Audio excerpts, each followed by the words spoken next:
दोस्तों, बिहार का विधानसभा का चुनाव 6 नवंबर 11 नवंबर को होगा, जिसका रिजल्ट उसके ठीक 3 दिन के बाद यानी कि 14 नवंबर को रिलीज किया जाएगा चुनाव आयोग द्वारा। लेकिन उससे पहले बिहार का अब तक का सबसे लेटेस्ट अपडेटेड सर्वे आ चुका है। बहुत ही जबरदस्त का यह सर्वे है, क्योंकि अभी तक का जितने भी ओपिनियन पोल्स आए थे, जितने भी सर्वेज हुए थे बिहार में, यह सर्वे सबसे अलग है और ये न मालूम कितने नेताओं की नींदों को हराम कर दिया है। बहुत ही इंटरेस्टिंग है। कुछ लोगों के लिए यह लेटेस्ट सर्वे बहुत बड़ी खुशखबरी लेकर आया, तो बहुत से लोगों के लिए यह दुखियों का साम्राज्य लेकर आया है। आइए बात करते हैं बिहार के इस सबसे बड़े और लेटेस्ट सर्वे की।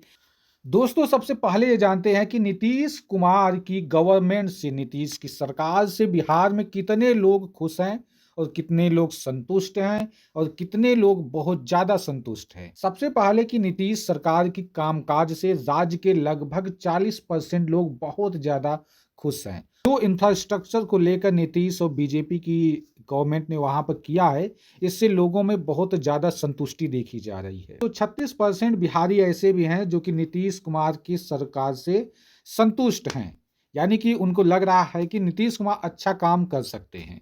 तो वहीं पर नीतीश कुमार से बिल्कुल असंतुष्ट लोगों की संख्या सिर्फ 23%। तो यहाँ पर आप देख सकते हैं कि यह बहुत बड़ा सर्वे ओपिनियन पोल किया गया है। दोस्तों, हम बात करते हैं मुख्यमंत्री को लेकर। तो जो स्पीक मीडिया नेटवर्क की रिपोर्ट आया है, यह बहुत ही चौंका देने वाला है। कि सवाल यह है कि बिहार का अगला मुख्यमंत्री कौन होना चाहिए। तो आप देख सकते हैं कि 30.5% लोग ये बता रहे हैं, उनकी ये इच्छा है कि बिहार के अगले मुख्यमंत्री एक युवा चेहरा यानी आरजेडी नेता और लालू प्रसाद यादव के बेटे तेजस्वी यादव ही हो। तो ये बहुत बड़ा शानदार उपलब्धि है इनके लिए और आरजेडी के समर्थकों के लिए, इनके समर्थकों के लिए, कि आज भी इसी साल के जनवरी से अब तक न मालूम कितनी बार बिहार के अगले मुख्यमंत्री को लेकर, और उसमें सब जगह हर बार आप देखिए जितने भी सर्वे हुए हैं सभी में मैं आपको बता दूं कि लालू के बेटे तेजस्वी यादव का नाम सबसे ऊपर है। लेकिन आप देख सकते हैं कि जहां पर अप्रैल और मई में जो सर्वे किया गया था, उसमें इनको मुख्यमंत्री के रूप में देखने के लिए जो उस वक्त का शेयर था वह अराउंड 40% था। लेकिन आप देख सकते हैं कि आज सिर्फ 30.5% लोग यह चाहते हैं कि तेजस्वी कुमार इस बार मुख्यमंत्री बने। 27.5%, 27.4% ऐसे लोग हैं जो ये चाहते हैं कि नीतीश कुमार फिर से मुख्यमंत्री बने। प्रशांत किशोर को लेकर भी लोगों ने अपनी राय रखी। प्रशांत किशोर को बिहार के सिर्फ मात्र 13% लोग चाहते हैं कि ये मुख्यमंत्री बने। तो वहीं पर 11% ऐसे लोग हैं जो ये चाहते हैं कि चिराग पासवान बिहार के मुख्यमंत्री बने। यह जो डेटा है यह स्पीक मीडिया नेटवर्क से लिया गया है। उनके ही यह सर्वे में इन सारी बातों का खुलासा किया गया है। सबसे ज्यादा और सबसे पसंदीदा मुख्यमंत्री का फेस इस समय कौन बना हुआ है बिहार में? तेजस्वी यादव ही आज भी बने हुए हैं। जेबीसी ओपिनियन पोल में यह दिखाया गया है कि इस बार अगला बिहार का मुख्यमंत्री होगा कौन, इस पर जब लोगों से सवाल किया गया तो 27% लोग ये चाहते हैं कि नीतीश कुमार ही मुख्यमंत्री बने। यानी कि बिहार में सबसे अधिक लोग यही चाहते हैं कि नीतीश कुमार ही मुख्यमंत्री बने, क्योंकि नीतीश कुमार की सरकार से लोग संतुष्ट हैं। नीतीश कुमार ने जो लोगों के लिए, जो लोगों की भलाई के लिए योजनाएं शुरू की हैं, उनसे लोग बहुत ही ज्यादा संतुष्ट हैं। और इसीलिए आप देख सकते हैं कि सबसे ज्यादा बिहारी यही चाहते हैं कि नीतीश कुमार ही इस बार भी मुख्यमंत्री बने। वहीं पर हम बात करते हैं दोस्तों कि 25% लोग ये चाहते हैं कि इस बार नीतीश ने बल्कि लालू के बेटे और आरजेडी के सीनियर नेता तेजस्वी यादव मुख्यमंत्री बने।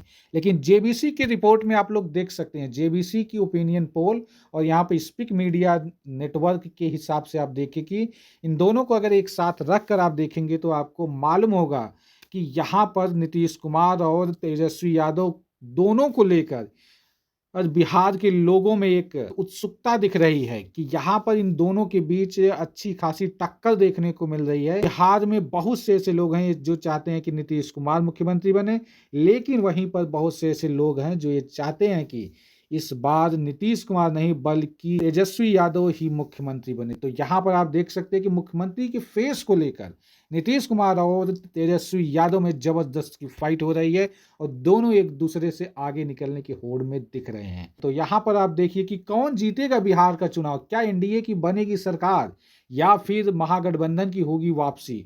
तो यहाँ पर आप देखिए कि इस रिपोर्ट के हवाले से बिल्कुल स्पष्ट है, इस ओपिनियन पोल के हवाले से बिल्कुल स्पष्ट है कि नीतीश कुमार की अगुवाई वाली एनडीए इस बार बहुमत के साथ अपनी सरकार फिर से बनाने जा रही है।